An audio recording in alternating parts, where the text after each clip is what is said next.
Bom dia, meus irmãos e minhas irmãs. Boa tarde.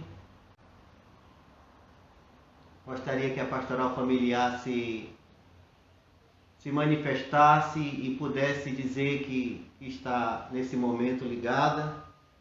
Meus irmãos e minhas irmãs, nós iremos tratar neste nosso encontro sobre a vida como dom e compromisso. E eu peço perdão pelo horário, que imaginava que eu fosse receber o link, mas agora me mandaram uma ligação dizendo que eu iria entrar para fazer a partir do site da Arquidiocese de Fortaleza. Então gostaria de iniciar essa nossa fala, essa nossa reflexão, pedindo a Deus que nos abençoe, e vamos iniciar com uma oração. Em nome do Pai, do Filho e do Espírito Santo. Amém. Vinde, Espírito Santo, enchei os corações dos vossos fiéis, acendei neles o fogo do vosso amor. Enviai, Senhor, o vosso Espírito, e tudo será criado, e renovareis a face da terra. Oremos. Ó Deus, que instruístes os corações dos vossos fiéis, com a luz do Espírito Santo, fazei que apreciemos retamente todas as coisas, segundo o mesmo Espírito, e gozemos sempre de sua consolação, por Cristo nosso Senhor. Amém. Vamos ouvir um trecho da Sagrada Escritura do livro do Deuteronômio, capítulo 30, versículos de 15 a 20. Moisés falou ao povo dizendo: Olha que hoje ponho diante de ti a vida como o bem e a morte como o mal. Mando-te hoje que ames o Senhor teu Deus, que andes em seus caminhos, observe seus mandamentos, suas leis e seus preceitos, para que vivas e te multipliques, e que o Senhor teu Deus te abençoe na terra em que vais entrar para possuí-la. Se, porém, o teu coração se afastar, se não obedeceres, e se te deixares seduzir para te prostrares diante de outros deuses e adorá-los, eu te declaro neste dia: perecereis seguramente, e não prolongareis os vossos dias na terra em que ides entrar para possuí-la, ao passar o Jordão. Tomo hoje por testemunhas o céu e a terra contra vós. Ponho diante de ti a vida e a morte, a bênção e a maldição. Escolhe, pois, a vida, para que vivas com a tua posteridade, amando o Senhor teu Deus, e obedecendo a sua voz e permanecendo unido a Ele, porque é esta a tua vida e a longevidade dos teus dias na terra que o Senhor jurou dar a Abraão, Isaque e Jacó, teus pais. Palavra do Senhor.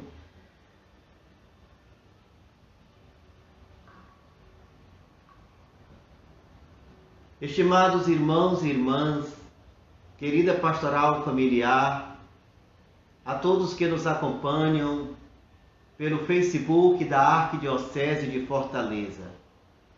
Ao abrir o livro do Deuteronômio, percebemos de imediato que Deus faz justiça aos órfãos, às viúvas, ama o migrante, o estrangeiro, homens, mulheres e crianças. Essa realidade indica que o livro do Deuteronômio se formou aos poucos, da mesma forma como a vida é uma construção lenta. Ao analisarmos todo o contexto histórico, cultural, social, político e religioso do seu tempo, veremos que o livro do Deuteronômio apresenta as leis sociais em suas formas orais mais antigas e que foram trabalhadas em meados do século VIII a.C. Foram trabalhadas pelo movimento profético como denúncia contra a exploração e a dominação do Estado.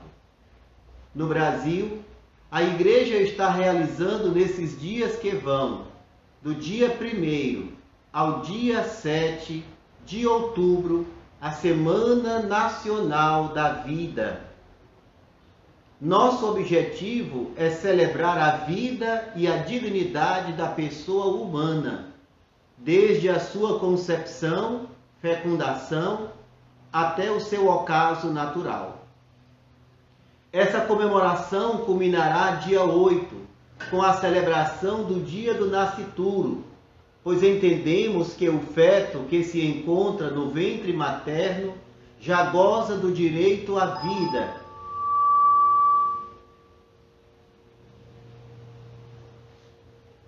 Que as mulheres grávidas não são donas do feto. Para isso,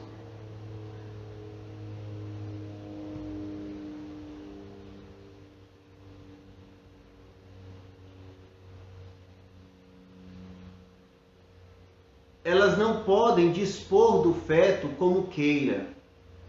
E por esse motivo, as grávidas têm o dever de cuidar para que o feto tenha direito à vida. Porque o feto precisa ser respeitado na sua integridade de ser humano, como a qualquer pessoa já nascida. Escolhemos como tema principal vida, dom e compromisso. A igreja trabalha esse tema frente a uma cultura que cada vez mais banaliza a vida, seja humana, animal ou vegetal. Existem hoje muitos interesses econômicos interferindo no ecossistema. Indústrias abortistas dirigidas por pessoas influentes, sempre que está em cena a opção de abortar, a sociedade é levada a olhar essa opção partindo de situações dramáticas, cercadas de sentimentalismos, fazendo com que a decisão favorável ao aborto seja tomada por razões egoístas, a tal ponto que a sociedade é levada a pensar que, de fato, será melhor para o embrião não nascer. O Dr. Paulo Humberto Moreira Nunes, numa audiência realizada na Assembleia Legislativa do Estado do Piauí, afirmou na ocasião: Dr. Paulo, eu creio que minha vida resultou de um ato criador de Deus, com a colaboração de um casal humano. Mas tenho também a certeza científica, racional, de que minha vida começou quando o espermatozoide do meu pai se uniu a um óvulo da minha mãe. Dessa união resultou uma célula que a ciência chama de zigoto, mas que na realidade era eu, no primeiro instante da minha vida. Sei que fui gerado com amor e pelo amor dos meus pais, mas mesmo que assim não fosse, naquele instante eu comecei a existir no mundo e ninguém tem ou teria o direito de interromper o desenvolvimento da minha vida sem estar cometendo um assassinato.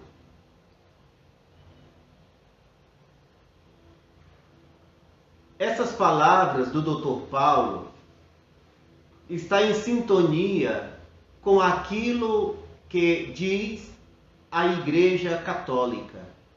Do ponto de vista puramente biológico, o aborto provocado sempre será um homicídio, ou seja, sempre um ato que resulta na morte deliberada de um ser humano. Assim como o infanticídio ou a eliminação da vida de um adolescente, de um jovem, de um adulto ou de um idoso é um homicídio. Matar uma criança imediatamente após o seu nascimento é um ato tão criminoso quanto matá-la no ventre da sua mãe, alguns minutos antes do nascimento, ou matá-la quando ainda está na fase embrionária do seu desenvolvimento, ou quando é apenas uma única célula chamada pela ciência de zigoto. Matar diretamente o inocente é sempre um homicídio, crime. O aborto direto constitui sempre uma desordem moral grave. Um indivíduo só pode matar a outro em situação de legítima defesa. Mais tarde, eu vou explicar o significado de legítima defesa para a Igreja Católica.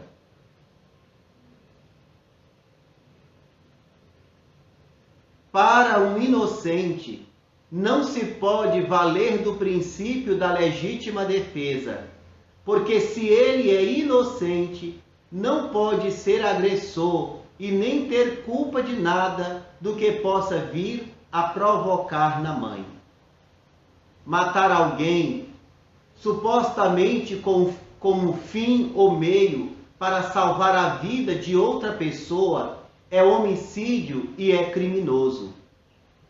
Aborto, querido como fim ou meio, constitui sempre uma desordem moral grave, além de ser um pensamento ignorante da parte do médico que o faz no intuito de salvar a vida da mãe quando ela está em risco de saúde. A intenção boa não torna um ato desordenado em si mesmo bom. Matar diretamente o inocente é sempre errado. Assim como não se pode matar a criança para salvar a vida da mãe, não se pode matar a mãe para salvar a vida da criança. Se, para salvar a vida de um paciente cardiopata, o médico matasse uma pessoa sadia e retirasse o coração desta para transplantar no cardiopata, ele estaria matando uma pessoa como meio de salvar a vida de outra. E isto é um erro em qualquer nível ou estágio da vida em que se encontra o ser humano. De qualquer modo, nunca o aborto é meio para salvar a vida de uma mãe. Vou dar algum exemplo. Se uma mãe tem um tumor no útero e está grávida, e o médico abortasse a criança e não retirasse o tumor do útero da mãe, ele nunca salvaria a vida da mãe, porque o tumor continuaria lá. Neste caso, o médico poderia aplicar o princípio da causa como duplo efeito, que consiste em retirar o órgão doente, ou seja, o útero, tendo como efeito colateral secundário, negativo e não querido, a morte da criança. Perceba, o bebê não foi morto diretamente, mas de modo indireto. O bem obtido, entretanto, não foi superior ao efeito secundário, mas foi equivalente. Esse princípio só pode ser aplicado se o efeito bom e principal derivar diretamente da ação boa, isto é, retirar o órgão doente, e não do efeito colateral mau, isto é, a morte do bebê, visto que não será a morte deste que irá salvar a vida da mãe, se não houver outro meio que possa preservar a vida da mãe e da criança, a não ser esta ação boa que tem efeito colateral mau. Se a intenção do médico for obter o efeito bom e não o mal, como já foi dito, se o bem obtido for maior ou equivalente ao efeito tolerável mal que se segue. no núcleo da consciência ética da humanidade está assentado o respeito à vida humana. Porque respeitar a vida do próximo é respeitar também a própria vida. Na história evolutiva das ideias morais, pode-se encontrar justificação para a afirmação de que o respeito pela vida humana é um dos eixos principais em redor do qual se desenvolveu a consciência ética da humanidade. O quinto mandamento do Decálogo constitui uma expressão básica do ethos humano. O que infelizmente vemos é que o homem moderno, ainda mais o homem civilizado, não chegou ainda à plena consciência do respeito à vida humana. O quinto mandamento do Decálogo veio para ser, na moral cristã, sobretudo na manualística, a expressão sintética de todos os problemas morais relacionados com a vida corporal do homem. Pensemos o que diz a moral cristã a respeito da inviolabilidade da vida humana. Constantemente a moral cristã analisa o quinto mandamento do Decálogo: tu não matarás. E tu não matarás, esta metodologia de positivismo bíblico foi analisado por todos os santos e por todos os padres da igreja. Quando eu falo padre da igreja, eu estou falando da patrística, de homens como Agostinho de Hipona, como Cipriano de Cartago, como Tomás de Aquino, como São Duns Scoto. Eu estou falando destes santos. Por exemplo, São João Duns Scoto vê neste mandamento, tu não matarás, a proibição de modo absoluto qualquer ocisão voluntária de um homem, seja justo ou malfeitor. Somente torna-se legítima a morte de um malfeitor ou de um inocente mediante a dispensa formal de Deus.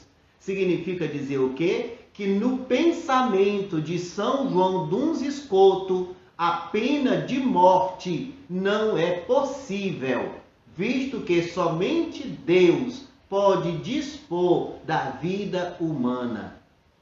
São Tomás de Aquino admite um subentendido no preceito não matarás. Não matarás o inocente e define o homicídio como a injusta ocisão do homem. É o que nos diz Santo Tomás de Aquino. Muitos perguntam e apresentam como argumento: não seria o aborto um direito da mulher? A vida não cresce dentro do útero materno, dentro da mulher, e a vida não cresce por ela? Esse argumento feminista, abortista, não tem sustentação do ponto de vista biológico. A vida está na mulher. Dizer que a vida está na mulher não significa dizer que pertença à mulher. Aí existe uma distinção muito clara entre ser da mulher e estar na mulher. A vida está na mulher, não é dela. Segundo, não se pode determinar a priori qual o destino de uma vida humana. Suponhamos uma criança, um feto que tenha uma deformação congênita. Se diga, esta criança este feto, se esta gravidez for levada ao fim, essa criança vai nascer doente, terá uma doença, terá poucos dias de vida, terá horas de vida, terá segundos de vida. Não podemos determinar a priori qual o destino de uma vida humana. Depois, mas a família é pobre, não pode criar. Pais pobres terão filhos miseráveis. Pais ricos terão filhos com futuro feliz. Este é o pior de todos os argumentos. O amanhã do ser humano transcende aos parâmetros do imediatismo capitalista. Tirar a própria vida, o suicídio, ou tirar a vida de outro, é ofender a caridade para consigo mesmo e a caridade para com o próximo. Aplicando o princípio do suicídio, Santo Tomás de Aquino, em relação ao suicídio, diz: todo ser ama-se naturalmente. E a isto deve-se o fato de que todo ser conserve naturalmente a sua vida e resista, quando for possível, a tudo que possa destruí-la. É por isso que a Igreja é contrária também à interrupção de uma vida humana, ou seja, a eutanásia. Por tal motivo, o fato de alguém ser da morte contrário à inclinação natural e à caridade com a qual alguém deve amar a si mesmo. A vida humana, ela é um bem pessoal, é um bem singular, é um bem do indivíduo que a possui. Mas a vida humana não é somente um bem pessoal, não é somente um bem singular, não é somente o bem do indivíduo. A vida humana é um bem coletivo, é um bem da coletividade, é um bem da comunidade. Atentar contra a própria vida ou contra a vida de alguém supõe uma ofensa contra a justiça. Santo Tomás de Aquino diz: cada parte, enquanto tal, é algo do todo, e o homem singular é parte da comunidade. Portanto, tudo o que ele é pertence não somente a ele, mas pertence à comunidade, pertence à sociedade. Santo Tomás de Aquino, ele veio responder aquela louca expressão de alguns que, ludibriados pelo próprio orgulho, dizem: a minha vida pertence a mim, eu faço dela o que eu bem quiser e ninguém tem o direito de se meter na minha vida. Não é assim. Nós fazemos parte de um todo. Nós fazemos parte de um corpo social. Logo, aquele que se suicida faz uma injúria não somente contra si mesmo, mas contra toda a comunidade. A vida humana, meu irmão, minha irmã, é um dom recebido de Deus e que a Deus pertence. Dispor da vida humana própria ou alheia é usurpar um direito que só a Deus pertence. A vida é um dom dado ao homem por Deus e sujeito a seu divino poder, que mata e faz viver. Somente Deus é dono da vida. O homem é apenas o administrador deste grande dom oferecido por Deus. A vida é um grande dom de Deus. Vocês estão me ouvindo? Parece que houve uma pausa no vídeo. Podem dizer sim ou não para eu... A Alzineide Miranda está com as mãos em oração. O Rogério e a Marlene, Comissão da Arquidiocesana Nossa Senhora dos Prazeres. Vocês estão me ouvindo bem, sim? Por favor, mandem um obrigado. Obrigado, Paróquia São Benedito. Então, eu estou dizendo a vocês que a vida é um dom de Deus, que somente Deus é dono da vida.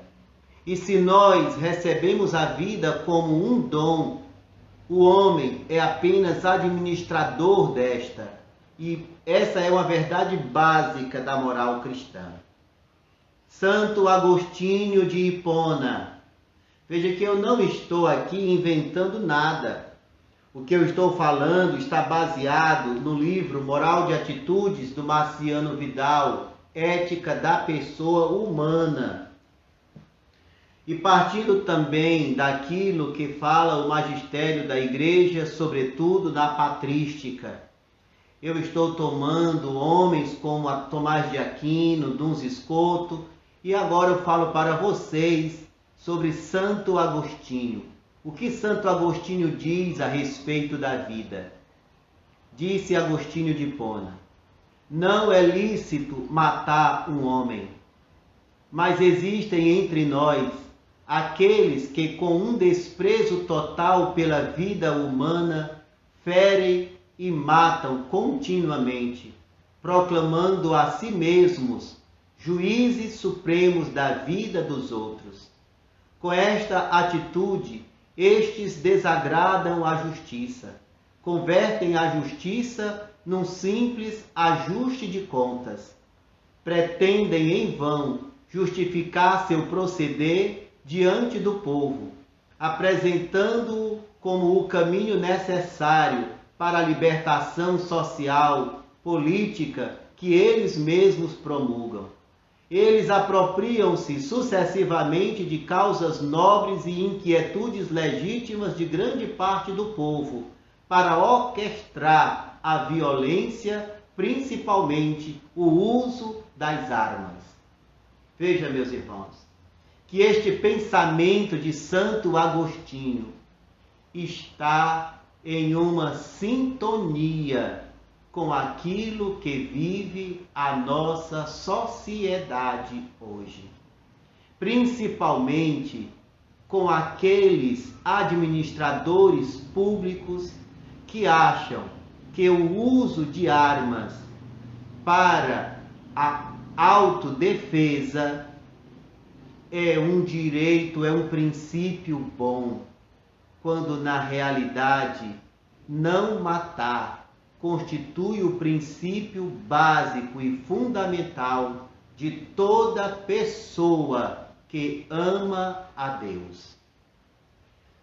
Então a pergunta: é lícito matar outra pessoa para nos defendermos? Aqui entra o problema da legítima defesa.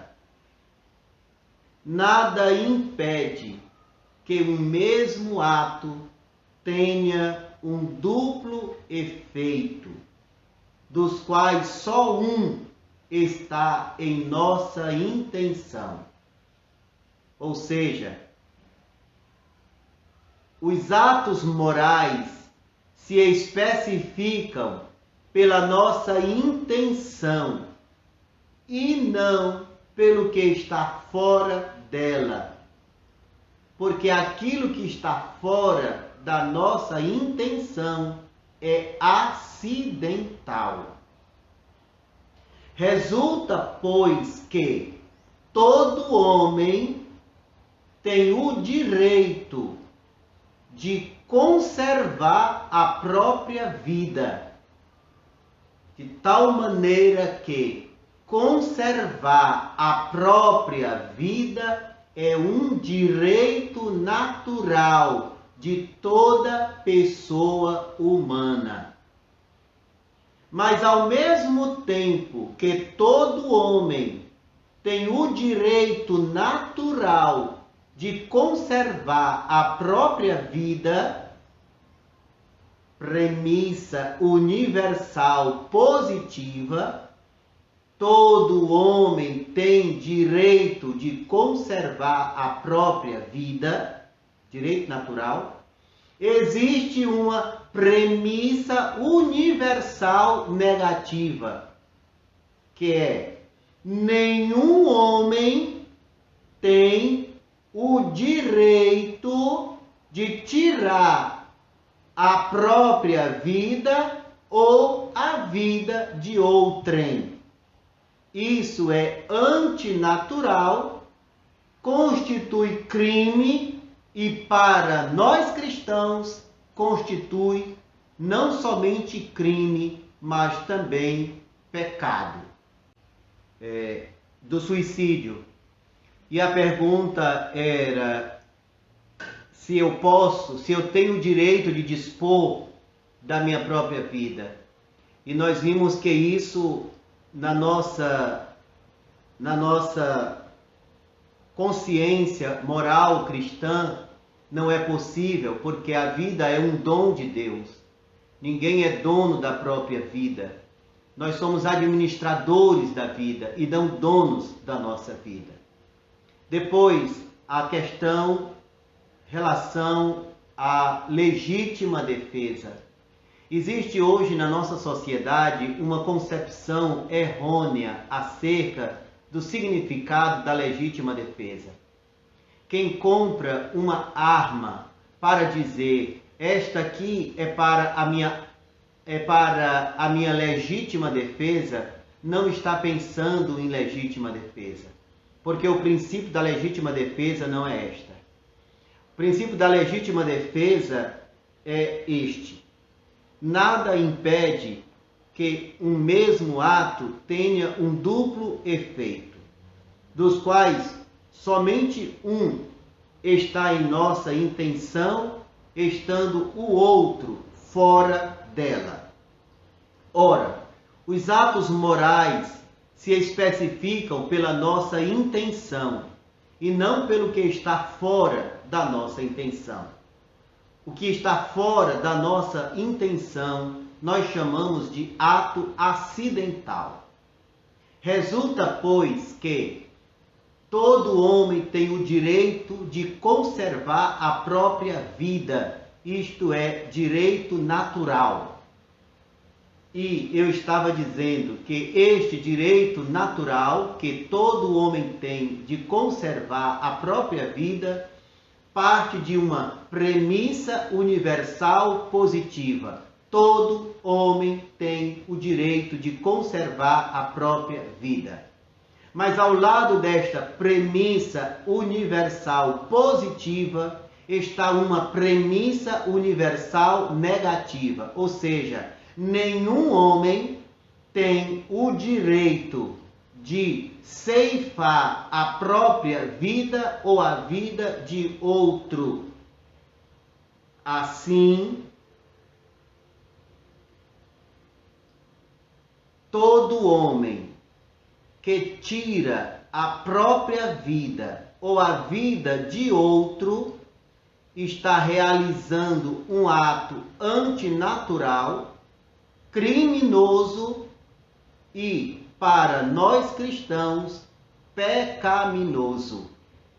Portanto, enquanto conservação da própria vida, isso não é ilícito, pois cada um tem o direito de conservar a própria vida na medida do possível. Um ato, porém, pode tornar-se ilícito se não for proporcional ao fim, de forma que age ilicitamente quem, para defender a própria vida, emprega uma violência maior que a necessária. Um exemplo: se um agressor vem ao meu encontro com uma arma branca e se eu saco uma arma de fogo, a agressão, a violência que eu utilizo para com o meu agressor adversário é maior que a força utilizada por ele para me agredir. Isso não é legítima defesa. Se um agressor vem ao meu encontro no intuito de roubar o meu relógio ou o meu celular,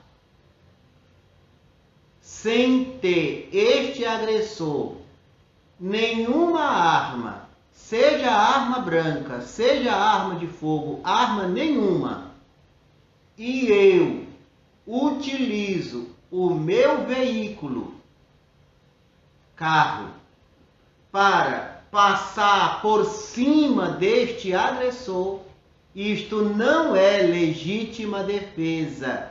Isto é uma violência superior àquela utilizada pelo meu agressor. Mas, se repelir a violência moderadamente, a defesa será lícita. Pois, segundo o direito, repelir a força pela força é lícito, com a moderação, e somente assim, de uma defesa sem culpa. O que é a legítima defesa para nós cristãos? A legítima defesa só será de fato legítima se, e somente se, numa luta corporal, uma pessoa, na única e exclusiva intenção de conservar a sua vida, direito natural, de forma acidental. O que é um acidente? É quando a minha intenção é conservar a minha vida e não ferir a vida do outro. Então, de forma acidental, ferir o seu adversário com um golpe mortal. Nunca sendo, portanto, a sua intenção matar o outro para a defesa da própria vida. Concluindo este nosso momento de encontro e de conversa. Meus irmãos e minhas irmãs, a vida humana em gestação não pertence ao gênero de coisa, mas deve ser avaliada como sujeito. Não podem ser aplicadas à vida humana em gestação as considerações que unicamente ponderam o peso e a medida e o efeito que ela causa.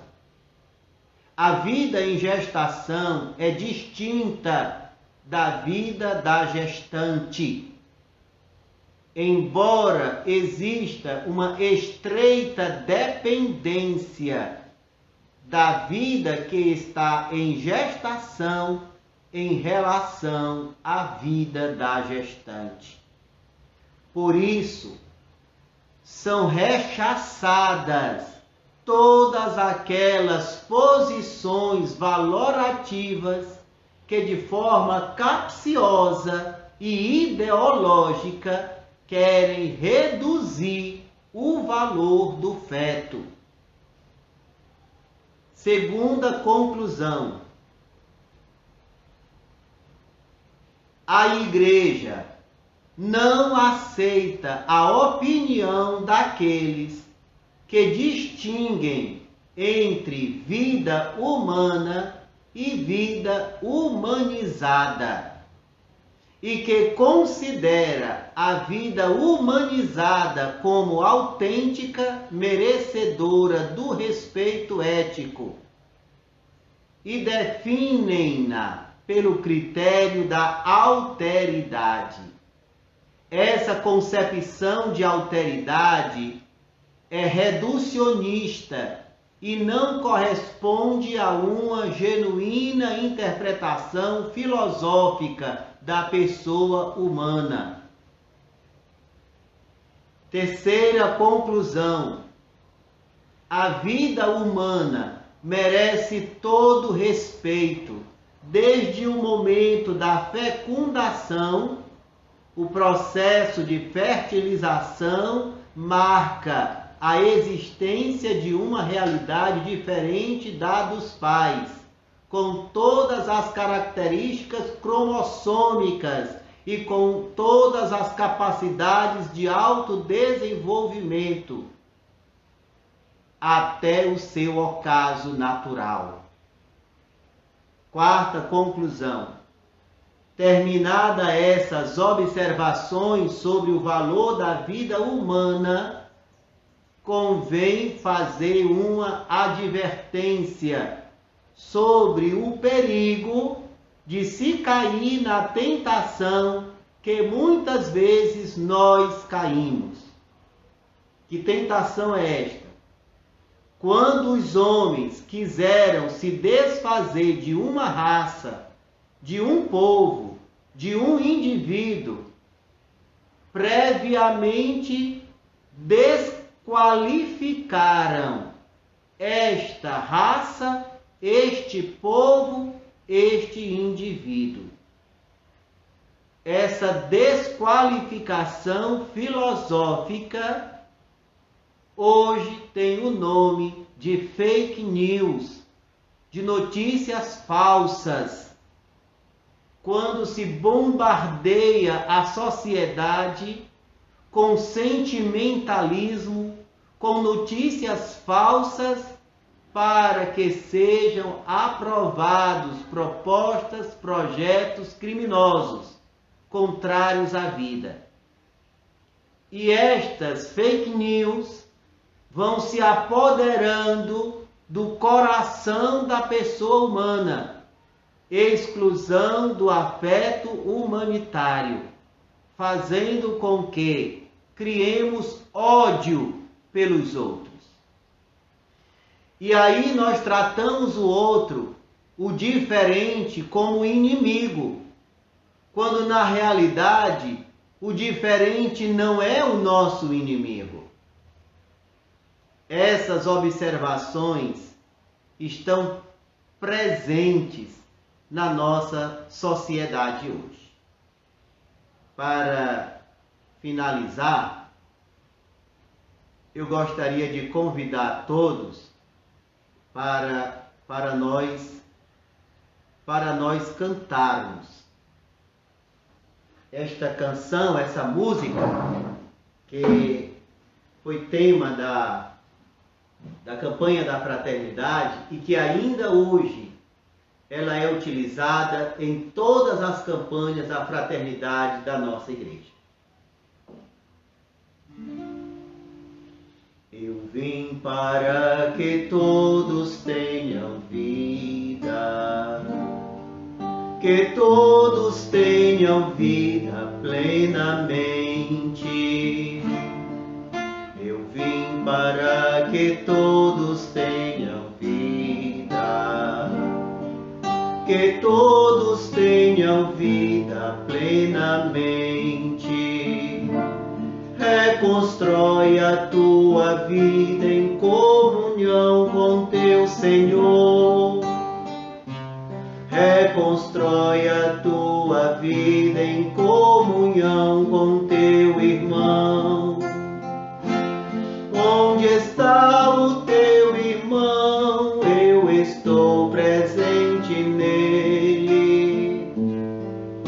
Eu vim para que todos tenham vida, que todos tenham vida plenamente.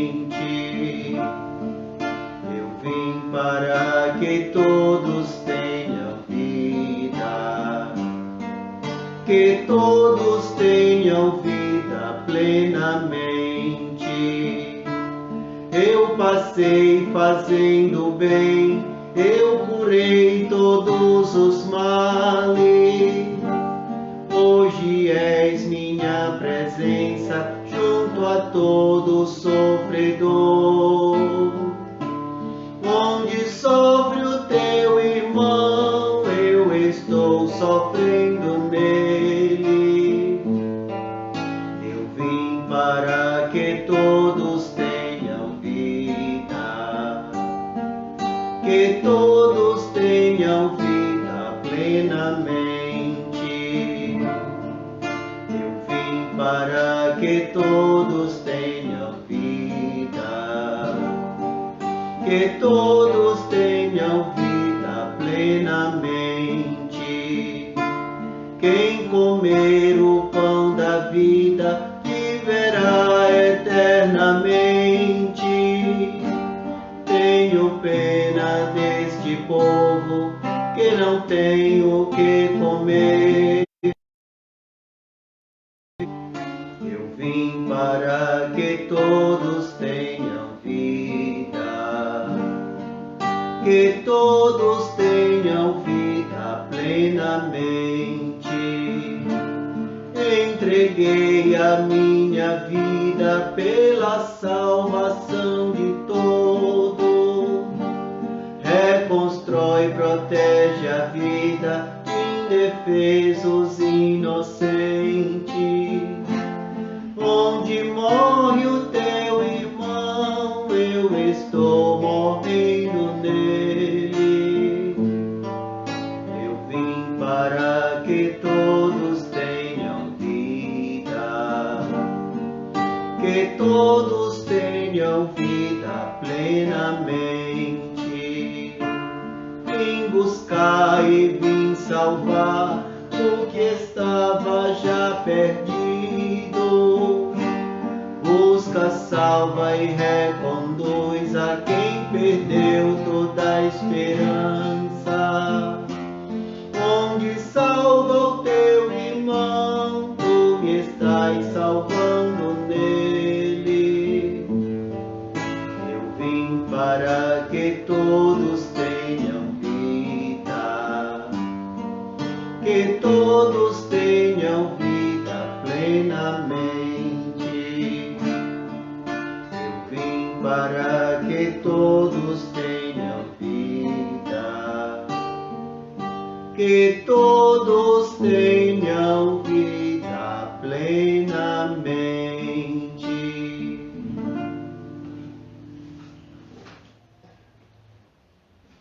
Obrigado, meu irmão, minha irmã, obrigado à Pastoral Familiar, obrigado a todos vocês que se fizeram presente neste momento, nesta live. para falar da vida como dom e compromisso. Vivamos esta semana da família, principalmente celebrando o dia do nascituro, com toda a consciência cristã, com todo o fervor, com todo o entusiasmo católico. Obrigada, Pastoral Familiar, por sempre se colocar na defesa da vida e ajudar a tantos casais da nossa igreja a compreender os valores da nossa fé. Vamos, neste momento, pedir àquela que é a Mãe de Deus e que lutou com todas as forças para salvaguardar a vida de Jesus quando criança foi ameaçada, que ela também nos proteja. Ave Maria, cheia de graça, o Senhor é convosco. Bendita sois vós entre as mulheres, bendito é o fruto do vosso ventre, Jesus. Santa Maria, Mãe de Deus, rogai por nós, pecadores, agora e na hora de nossa morte. Amém. O Senhor esteja convosco. Sob a proteção materna e amorosa de nossa Mãe Maria Santíssima, desça sobre vós, sobre as vossas famílias, sobre tantos irmãos que sofrem, a bênção de Deus Todo-Poderoso, Pai, Filho e Espírito Santo. Amém. Obrigado pela atenção. Feliz final de semana a todos. Uma boa tarde. Que Deus abençoe. Rezem por mim. Até uma outra oportunidade.